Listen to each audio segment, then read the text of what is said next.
Snack-sized business. Hello and welcome to another episode of Snack-sized Business.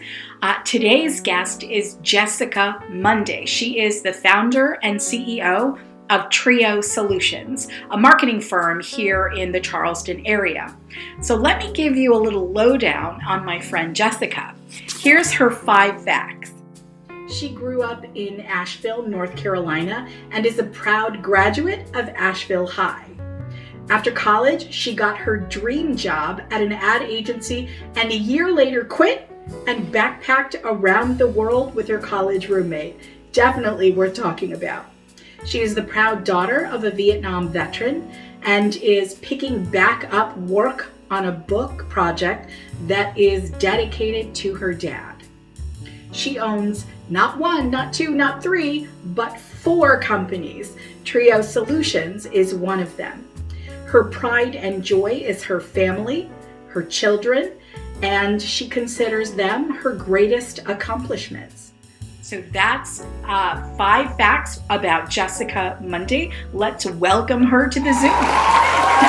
Hello and welcome to Snack-sized Business, Jessica Munday. Thank you so much for joining us.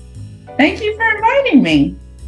You are so welcome. All right, so I want you to know our audience already has your 5 facts. I let them know that you grew up in Asheville and that you backpacked for a year. I want to definitely talk more about that for a moment. And the book project that you're working on, can you tell me a little bit more about that? Yes, so a couple years ago, I say a couple, wow, time flies. It's been like 10 years ago. 10, 12, 20, yeah. I received the letters that my dad wrote to my grandparents while he was in Vietnam. Mm-hmm. And I got a box full of a bunch of letters and I went through them, and in my true type A fashion, I put them all in chronological order, and because I wanted to read them as if, things were happening. And very quickly, as I got into reading them, it became very obvious that there was a story there. And I learned about an individual that was my dad's best friend while he was in Vietnam. And so I went on a search to find that person because my dad passed away when I was a teenager. So I wanted to meet who this guy was. And I found him and we connected, and I started to write a book about their friendship through the war. They flew there together and they fought together and they flew home together, which was very, very rare. Yeah. Then I started working on this huge PR project that was all consuming, that was a case that went to the United States Supreme Court. Oh, wow. And I had to put that project aside just because the other work project took so much of my time. Mm-hmm. And I just made it a priority this year that I'm picking that project back up. I was halfway through and I want to see it through. So it's one of my personal goals for this year. I have to ask you, do you have a title for the book yet, or do you have a working title? I do. The title is called Zeke's War, because Zeke was the nickname that they had for one another. They called each other Zeke. So that's the name of the book. Wow, I see movies. And so your dad died when you were younger, much younger, right? And wow. It's been very therapeutic. And true transparency, part of the reason why I put it back on the shelf was it was difficult. I was in a very sad place because I was grieving as I was reading the letters. It's very heavy because of the subject matter. The friendship of it is the light at the end of the tunnel and what is so beautiful about it. But it was difficult. So I have actually had to psych myself up to get back into doing this project. I am excitedly scared. if that's possible. Yeah. No, that's a great way to put it. I appreciate that. I think a lot of viewers understand that feeling, like, digging into something, you want to, you need to, and there is trepidation surrounding it as well. So thank you for sharing that. I love that. All right. So let me ask you the first of our 3 questions. Okay. What conversation do you wish you'd had but did not?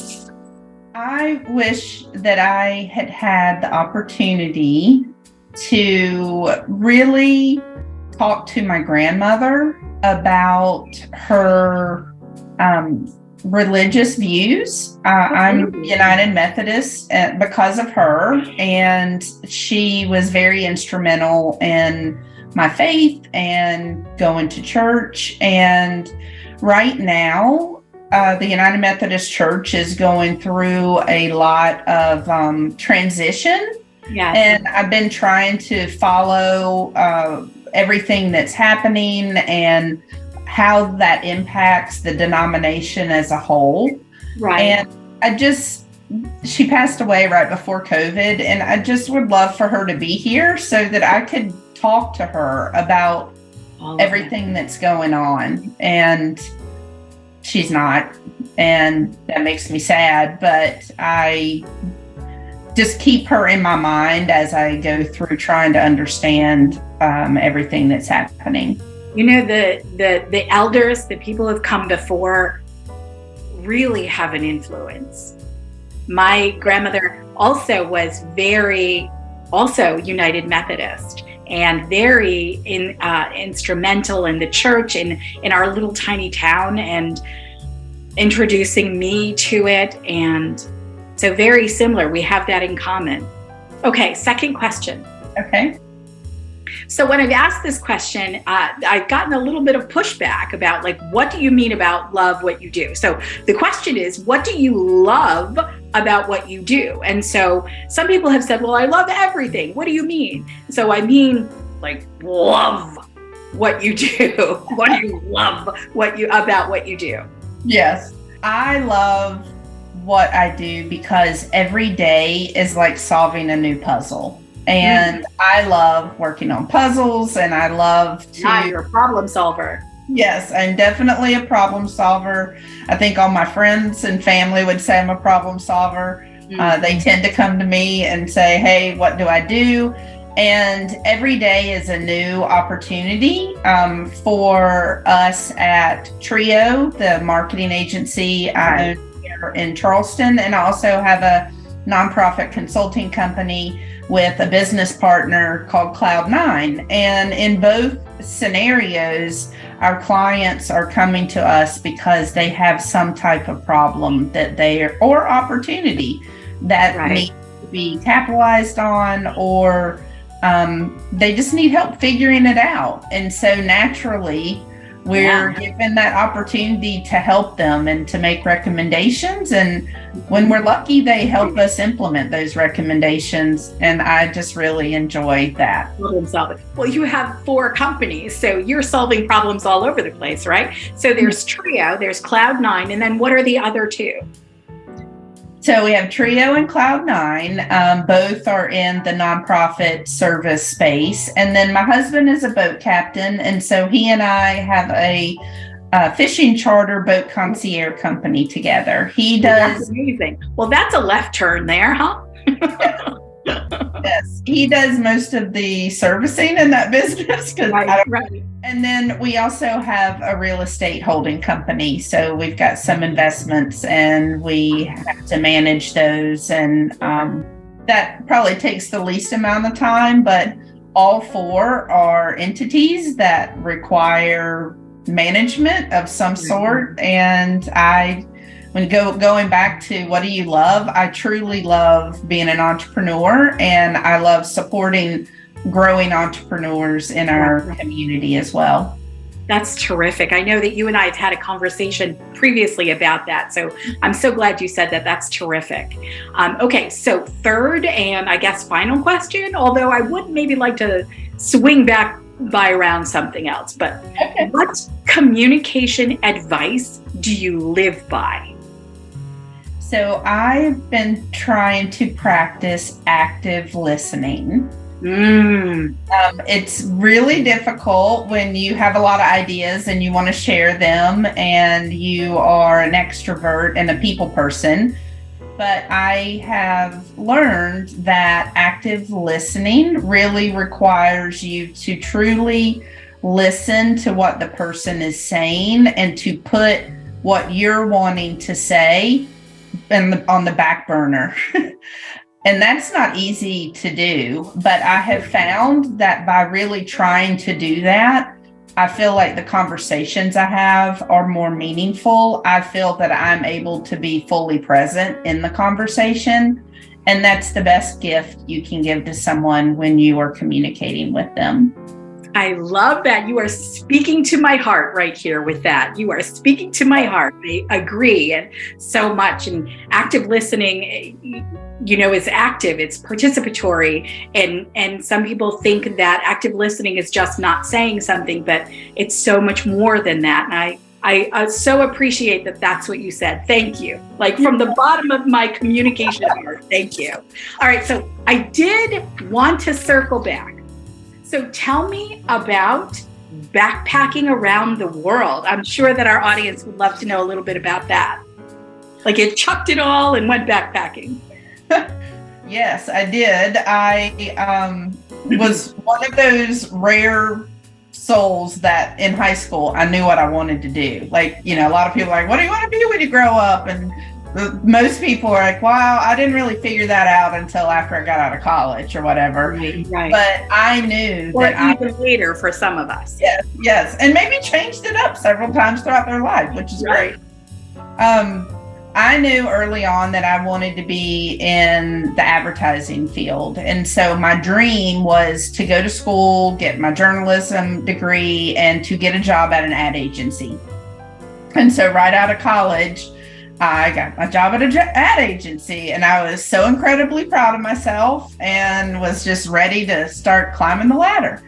And then my college roommate called me and said, hey, I have opportunity. I want you to move in with me. We're going to wait tables and be beverage cart girls on the golf course. We're going to make a lot of money. We're going to go backpack. And I was like, what?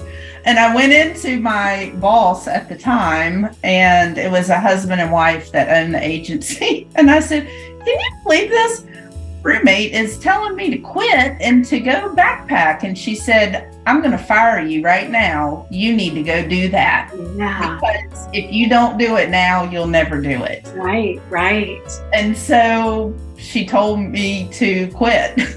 And so I did. And I went and moved to be with my roommate, and we saved up a lot of money, and we went and backpacked around the world. And I'm so incredibly grateful that my boss told me that. Wow, that's amazing. So tell me like 2 or 3 of your most favorite places that you landed. And that's actually us right here. You can't, I don't know if you can see the picture. It's hard to see, yeah. We are hitchhiking in Australia, so I don't recommend that, but yeah, like Australia wants to kill you, like there's so much dangerous stuff in the animals and the insects. I'm sorry, I interrupted. No, that's fine. I would say Cape Town, South Africa was my most favorite city that we visited. I'm excited to actually get an opportunity to go back there this spring with EO Charleston, and I cannot wait. Wow. But South Africa was the most beautiful country. Being in Australia and having the opportunity to hitchhike from one place to another was brave and took a lot of courage, and something that we often joke about now. And I really enjoyed London. Did you? Okay. And so we actually flew to London. So I'm not sure if it's still this way. I imagine that it is. but we didn't actually plan out our trip until we got to London. And I mean, we planned out where we were going to go, but in terms of like the dates and the flights and all of that, until we got to London, because being able to go there and determine your around the world trip is much easier and Right. more common than in the US. Oh, So interesting. Okay. yeah, we spent a couple days in England, and that was where we kind of mapped out where we were going. And we went from England to Kenya, Kenya to South Africa, South Africa to Australia, up and down Australia to Singapore to London, back to New York, back to the Carolinas. Wow. I didn't really go all the way around. No, but you really hit some high points there too. Yeah. What an experience. Yeah. And how much of that experience do you think informs who you are now?